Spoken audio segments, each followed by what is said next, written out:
Hola, ¿cómo están? Muy buenas noches, qué gusto me da saludarlos. Soy Raúl García Mulia. Bienvenidos a una nueva emisión de Reto 2024, por supuesto, desde la perspectiva de los jóvenes. Este lunes tenemos una emisión especial. Tras casi 90 días están ya por terminar las campañas electorales, una aventura que hemos analizado desde el inicio con jóvenes estudiantes. Hemos escuchado su perspectiva, su opinión y hemos analizado temas que le interesan a la juventud durante este proceso electoral, sin duda histórico. Quedan solo 2 días de campaña, tanto presidenciales como locales, del Congreso, y durante estos días hemos visto de todo. Y por eso es necesario hacer un análisis de las campañas que este año nos dejan. ¿Qué se aprende? ¿Qué se podría cambiar? Y para este análisis me da muchísimo gusto que me acompañe esta noche Andrea Romero, estudiante de la Facultad de Estudios Superiores Acatlán. Andrea, muchas gracias. Gracias por estar con nosotros.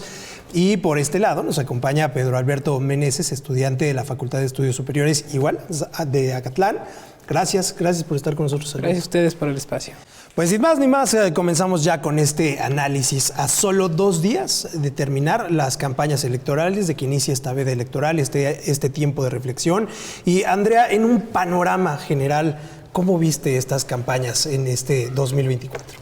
Pues creo que han sido interesantes en el sentido de que hemos podido ser testigos de efectos, por ejemplo, de lo que muchos consideran que hay una sobreregulación electoral, y creo que eso se ha visto, por ejemplo, en el nombramiento de cargos que realmente no existen, como fue nombrar a Claudia, coordinadora de los comités de defensa de la Cuarta Transformación, y a Xochitl, coordinadora y responsable de el Frente Amplio por México, eso fue en septiembre, sí, y las precampañas iniciaron hasta noviembre. Entonces creo que es interesante ver cómo los partidos políticos se las arreglan para burlar la ley electoral y no ser sancionados. Y bueno, también creo que fue interesante en el sentido de que por primera vez tenemos a 2 candidatas mujeres, aunque, bueno, he de confesar que estoy un poco decepcionada de su desempeño, no tanto como por perpetuar un estigma de cómo tienen que comportarse las mujeres en un ámbito político, pero sí creo que bueno, hay que cuestionar por qué, a pesar de que hay candidatas mujeres, la política sigue siendo igual y deben ajustarse al mismo molde de hacer política. Pero sin duda creo que han sido muy interesantes. Parecía que no ha cambiado mucho entre las campañas que vivimos los sexenios anteriores con la de ahora. La expectativa era grande de que pues, podía haber un cambio, podía haber una diferencia. ¿Crees que fue así? ¿Crees que hubo algo diferente? Pues no, realmente creo que no hubo nada diferente, y creo que es justo porque la política tiene barreras muy estrictas y las mujeres como que no son capaces de burlarlas todavía, entonces siguen adecuándose a lo mismo. Sobre todo en el tema de los debates, yo esperaba que hubiera una mejoría en cuanto a decir más propuestas, sobre todo incluir a las mujeres en la discusión política, pero no sucede así. De hecho, las candidatas como que no tocaron mucho el tema y pues sí, me sentí un poco decepcionada. Por eso yo esperaba que fuera un tema una prioridad en la agenda. Y ese mismo tema, pero también se replica con muchos temas que han faltado en la agenda, y por supuesto uno de los temas más importantes que lo abordaremos después es sin duda el tema de las propuestas de los jóvenes, que parece que han quedado en el olvido y solo destacan ciertos puntos como las becas, pero no hay emprendedores, muchos cabos sueltos por ahí que más adelante vamos a analizar. Pedro, desde tu perspectiva, las campañas, pero en el ámbito local, las campañas municipales, las campañas de los diputados, ¿qué panorama te deja? Bueno, de manera general, el panorama que me dejan este tipo de campañas locales, en primera, la inseguridad. El Estado de México es uno de los principales estados, por la cantidad poblacional, desde luego, que tienen este tipo de problemas. Tercero, junto con Guerrero y Michoacán, en un panorama totalmente desastroso, de seguro, y que desde luego como jóvenes tememos, ¿no? En un momento, si se nos da la oportunidad de poder contender, es algo a lo cual nos vamos a enfrentar. Y bueno, los candidatos locales pues siguen ese discurso, ¿no?, de sus jefes políticos, en este caso, para el caso de Morena, con Claudia Sheinbaum, sigue totalmente la misma, diría yo, discurso.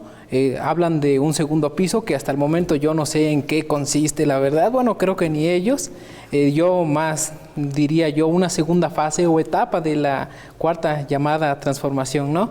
Y pues de manera general pues también se atacan mutuamente los candidatos. Lo que más he notado también son las reelecciones, ¿no? Las reelecciones en lo personal, y yo considero que nos quitan espacio a los jóvenes. Muchos candidatos pues ahorita van por su inclusive tercera vuelta, ¿no? Sí, tercera vuelta en las elecciones municipales, y pues si la política era elitista, ahora con una reelección, pues lo sigue siendo, y esto también candidatos a diputados locales y las presidencias municipales, y la participación de los jóvenes en los comicios electorales también es muy baja. Actualmente, lo has mencionado, ¿crees que ser candidato es un trabajo de riesgo? Sí, desde luego que sí. Siempre y cuando se esté atacando a lo que se debe de atacar, en este caso a la inseguridad, en este caso a la corrupción. Entonces, la mayor parte de candidatos que buscan una reelección, pues temen también a poder perder esta oportunidad. Entonces, es donde se puede llegar a confrontar. También los nexos con el crimen organizado se han ampliado precisamente también en la política local y de ayuntamientos.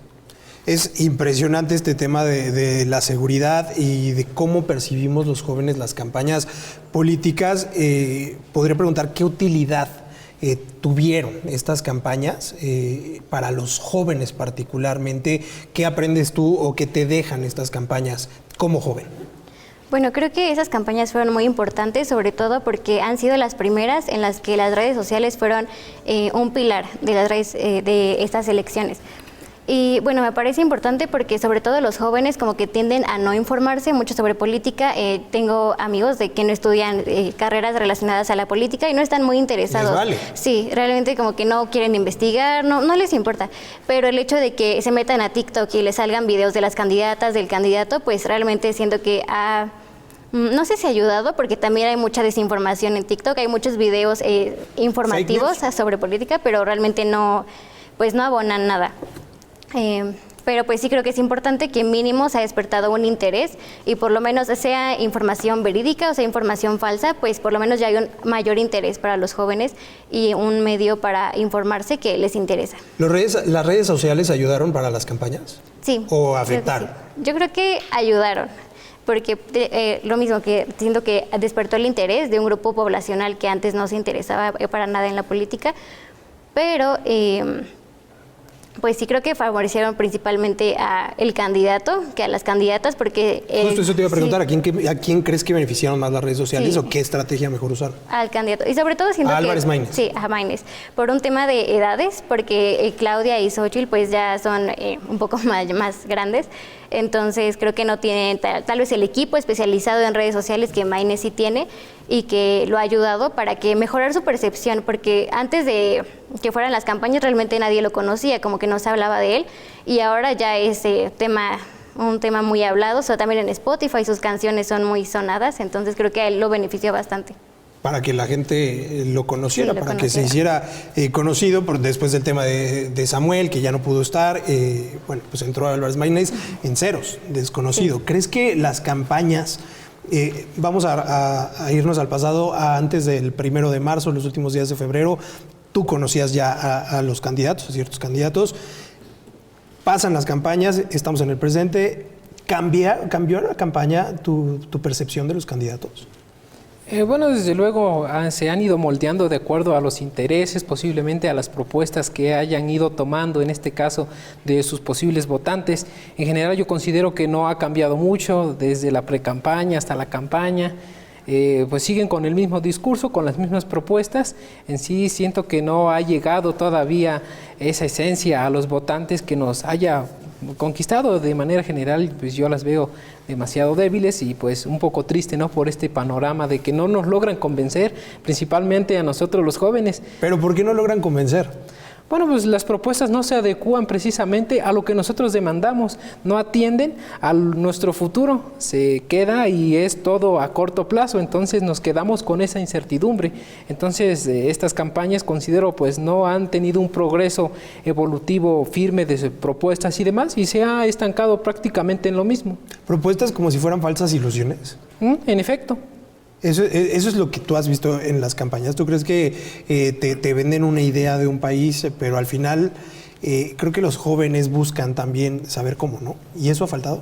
Sí, desde luego, esa realidad, diría yo, alterada en este caso del contexto nacional, pues nos las venden, ¿no? Pues estamos en un país lamentablemente muy inseguro, con un sistema de salud muy decadente, que pues lo vemos de primera instancia, ¿no? Que pues no nos engañan porque aparte de que estudiamos política, muchos tenemos esa fortuna, pero muchos lamentablemente no. Claro. Entonces, pues venden una realidad que no es.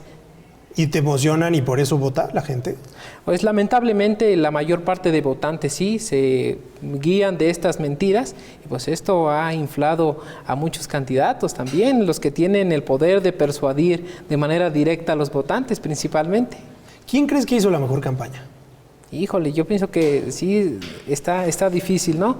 Bueno, independientemente del equipo. A nivel, por supuesto, presidencial. Sí, claro. Bueno, en este caso, pues, difícil decisión, la verdad. Pues, si tuvieras que nombrar primer lugar, segundo lugar, tercer lugar. Bueno, yo me quedaría en este caso con Claudia, bueno, por la experiencia que tiene como jefa de gobierno, tuvo en la Ciudad de México, bueno, posteriormente Xóchitl y en tercer lugar, Maynes. Maynes, así como en las encuestas lo muestra, yo considero que así estuvo la campaña también. Y de este lado, ¿quién consideras que hizo la mejor campaña y tu top 3? Situándonos en cuestión de la campaña, no de quién va a ganar o quién podría. Okay. Bueno, en ese caso yo creo que Maynes, no porque comparta mucho con ese partido ni nada, pero creo que sí ha hecho un buen manejo de la campaña, de modo que de ser desconocido ahora tiene muy buena aprobación por las personas. Claro que no superan las encuestas a Claudia y a Xóchitl, pero realmente creo que aumentó mucho su popularidad, casi de cero a tener una muy buen alcance. En segundo lugar, yo creo que Claudia, justo por, pues ya tiene como una base muy firme con su partido. Entonces creo que es algo que le ayudó mucho y solo fue mantener la estabilidad que su partido ya tiene. Y en último lugar, yo creo que Xóchitl, definitivamente creo que, no sé, siento que intentaron aplicar una estrategia de tipo como del teorema del votante mediano, porque fue algo que le funcionó a Andrés Manuel en su momento, como acercarse a la mayor parte de la población, que son poblaciones, pues no es como... Hay una mayor parte de clase baja, digamos, en México tenemos ese problema de pobreza y como que AMLO logró acercarse a ese sector de la población y siento que Xóchitl y su equipo trataron de replicarlo, haciendo que ella utilizara cierto lenguaje coloquial y como que se mostrara así muy humana, digamos. Pero siento que lo hicieron mal y lo hicieron como burlándose hasta cierto punto de las personas y siento que eso es lo que le ha afectado y por lo que muchas personas ya no la aprueban. Perfecto, pues estamos analizando este tema, cómo quedaron las campañas a 2 días ya de que acaben, de que ya sean las elecciones, falta poquito y vamos a seguir analizando la perspectiva de los jóvenes en estas campañas que están justo por terminar. Pedro, iniciamos contigo. Fueron 3 debates los que se vieron en esta campaña, 3 debates similares pero diferentes. ¿Tú crees que los debates cambiaron la percepción de los candidatos para la sociedad? Sí, bueno, es la intención completamente de un debate, el poder permear en el votante y bueno, en este caso el rumbo que se les dio fueron 4 puntos importantes que se tocan. Bueno, el primero el económico, el tan importante que es el de seguridad, el de salud y el de los programas sociales, ¿no? Los programas sociales pues es una bolita que todos, diría yo, quieren tener. Claro. En este caso Claudia mantenerlos, Xóchitl también, en el caso de Maynes también. Entonces, considero que los debates, pues esa es la intención, el poder tener prácticamente la intención de poder decidir al votante. De convencer al votante, sí, ¿no? de convencer al votante, evidentemente. ¿Hubo candidatos que te convencieron o cambiaron tu percepción, que dijiste, ella es así, así, así, pero con los debates cambió totalmente eso? Uh-huh. ¿Sí te pasó?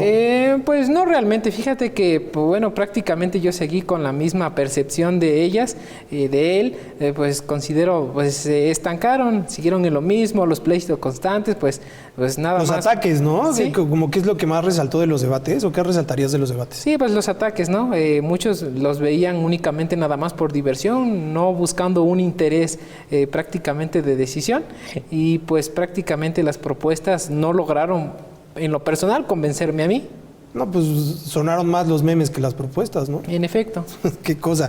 Oye, para ti, ¿cuáles fueron los momentos más importantes durante estas campañas, los que más resaltarías? ¿Algún momento que te resuene, que te acuerde, tanto positivos como negativos? Okay. Bueno, yo creo que importantes, primero fue el inicio de las campañas, principalmente de Xóchitl. Creo que al inicio hizo un buen trabajo en cuanto a su mensaje.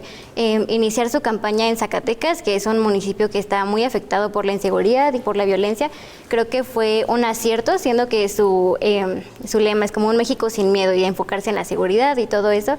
Entonces creo que eso fue un acierto definitivamente en cuestión de mensajes. También los debates, pues creo que fueron importantes porque creo que sí convencieron a gran parte de la población, pero igual creo que es importante considerar que además de lo que se diga en los debates, pues pesa mucho el partido, ¿no? No solo la persona. Y bueno, sí, de gran trascendencia los sí. debates, y también hubo momentos importantes, lo que pasó hace unos días también del templete de Maynes, es un suceso que destaca bastante, que se queda para la historia. ¿Algún otro momento que te acuerdes, algún ataque, alguna tendencia que se hizo en redes? Sí, en redes no, pero bueno, definitivamente los debates creo que algo que está mal es que siento que ya de manera generalizada se volvió como un show, y he visto que muchos candidatos, no solo presidenciales, sino en todos los debates que ha habido en diferentes niveles, todos se tienen sus cartulinas de memes, de ataques, o sea, no sé a quién se le ocurrió la idea para hacerlo así como un show, o sea, ya se ve así como un show de comedia, o no sé, siento que está muy mal, que ya se le perdió la seriedad de vida al debate. El respeto, ¿no?, de los candidatos y de la imponencia que deben de tener y la formalidad que debe de haber. Al final son candidatos presidenciales, ¿no? Y si lo vemos también del lado de las campañas locales, que lo hemos platicado, ¿cómo viste este panorama en los debates? ¿Qué destacas de algún momento importante de las campañas, de lo local, de los alcaldes? Por ejemplo, Mariana Rodríguez para la presidencia en el debate, ciertas cosas, ¿qué recuerdas? Bueno, en este caso también los debates locales también se puede ver prácticamente el que se estén atacando el uno al otro. De igual manera, pues es un debate, diría yo, de un nivel un poco más bajo, ¿no? Entonces es lo que se puede rescatar, ¿no? Por ejemplo, veía también debates de la Ciudad de México, de aquí del estado, donde pues hay personas que no saben ni qué cosa les están preguntando, ¿no? Si esto pasa en las federales, Presidencia de la República, que para mí son pues muy importantes. Sí, las más grandes, ¿no? Sí, pues en los municipios está totalmente pues desbaratado esto, pues sí. ¿Qué cambiarías para las próximas campañas? Si pudieras tú decirle a las autoridades electorales, oye, muévele esto, cámbiale esto, ¿qué cambiarías? Para empezar, siento que el centralismo, que es un problema que siempre ha tenido el país y creo que se sigue viendo en las elecciones, porque, por ejemplo, yo no vivo en la Ciudad de México. ¿A qué te refieres con centralismo? Para que la gente lo entienda. Bueno, me refiero a que se da prioridad solo a la Ciudad de México y como que la Ciudad de México es lo único que importa y lo que más se habla. Por ejemplo, yo no vivo en la Ciudad de México, pero aún así conozco a los senadores, los candidatos a senadores de la Ciudad de México, y no pasa lo mismo con otros estados, como que siento que no se les da la misma visibilidad. Y creo que debería haber un impulso por parte del gobierno para que haya un piso parejo, para que no solo los candidatos de la Ciudad de México sean los más importantes y que la Ciudad de México sea la única que se hable. Y también el tema de los debates, que de algún modo se obligue a los candidatos a responder las preguntas, a no evadirlas y a presentar sus propuestas en lugar de solo atacarse mutuamente, pero que pues sí, que realmente se puede hablar de propuestas en los debates. Y justo eso, en los debates no nada más presidenciales, sino en los debates también locales, y podría ser bueno que los candidatos a diputados, a presidentes, sea parte obligatoria de una campaña tener que debatir y no sea como sujeto a consejo o a elección. ¿Tú qué cambiarías para las próximas campañas? Bueno, en ese caso yo cambiaría ver en este caso la reelección, ¿no? La reelección, si de veras les interesa a las autoridades que los jóvenes tengamos participación en la vida pública de este país, no sé si moderarla o de plano así quitarla. Ahorita, por ejemplo, de muchos alcaldes que se están compitiendo, la mayor parte viene por reelección. Entonces esto nos quita espacio a los jóvenes de poder aspirar a un cargo público en determinado momento de elección popular. Yo pienso que la política en este caso sí se ha hecho más elitista de lo que ya estaba, Ya no puedes competir contra una persona con reelección porque tiene las estructuras, tiene la capacidad económica, pues derivado del erario público y de sus demás cosas. Sí, claro, van creciendo muchos intereses, ¿no? Y a veces dan prioridad a los intereses que a la sociedad en general. Estamos por irnos, pero tengo que preguntar esto, ¿cuál es tu pronóstico para esta jornada electoral, para este 2 de junio? Pues creo que sin duda Morena va a seguir manteniendo los números más altos, pues sí, porque es un partido muy estable, que tiene muy buena aprobación, entonces creo que es lo más probable que suceda.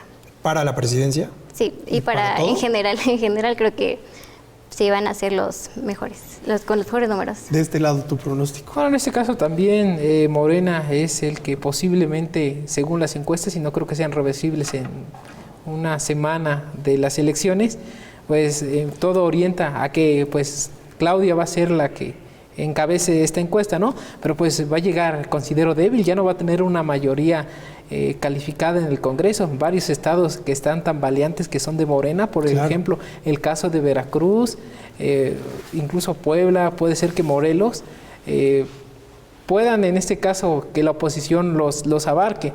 Entonces, la misma Ciudad de México, ¿no? Se imagina, Claudia llegue a perder su casa, llegaría muy débil a la presidencia de la República. Y en el tema del pronóstico, pero no tanto de quién gane, sino de el número de votos de los votantes, ¿crees que el abstencionismo otra vez sea el gran ganador? Creo que estas campañas han logrado despertar mucho interés en la población y creo que eso va a incentivar el voto. Ese es al menos tengo la esperanza de que eso. Sí, entonces yo creo que va a haber una buena participación. ¿Tú crees que haya buena participación? Participación tranquila, pacífica, que sea un domingo tranquilo donde la gente pueda ir a votar, irse a comer y estar tranquilos. Sí, yo considero que sí. Bueno, a excepción de municipios y determinadas áreas del país donde sí la delincuencia organizada incluso ha impuesto candidatos, tal es el caso de Michoacán, pues ahí no se podría ver con la misma visión, pero pues considero que de manera general sí va a ser una elección afortunadamente pacífica, en la que sí podamos ir a votar deliberadamente y pues con toda la libertad posible. Bueno, pues así el análisis, ojalá sea una jornada electoral pacífica, tranquila y bueno, pues que sea una fiesta electoral. Muchas gracias, Pedro, por estar con nosotros. Gracias, Andrea, por estar con nosotros. Pues hasta aquí el análisis de Reto 2024 en la perspectiva de los jóvenes. Muchísimas gracias por sintonizarnos. Recuerde que tenemos una cita el próximo lunes a las 9:30 de la noche en Reto 2024, analizando cómo estuvo la elección. Muchas gracias por su sintonía. Soy Raúl García Mulia. Que esté muy bien. Hasta la próxima.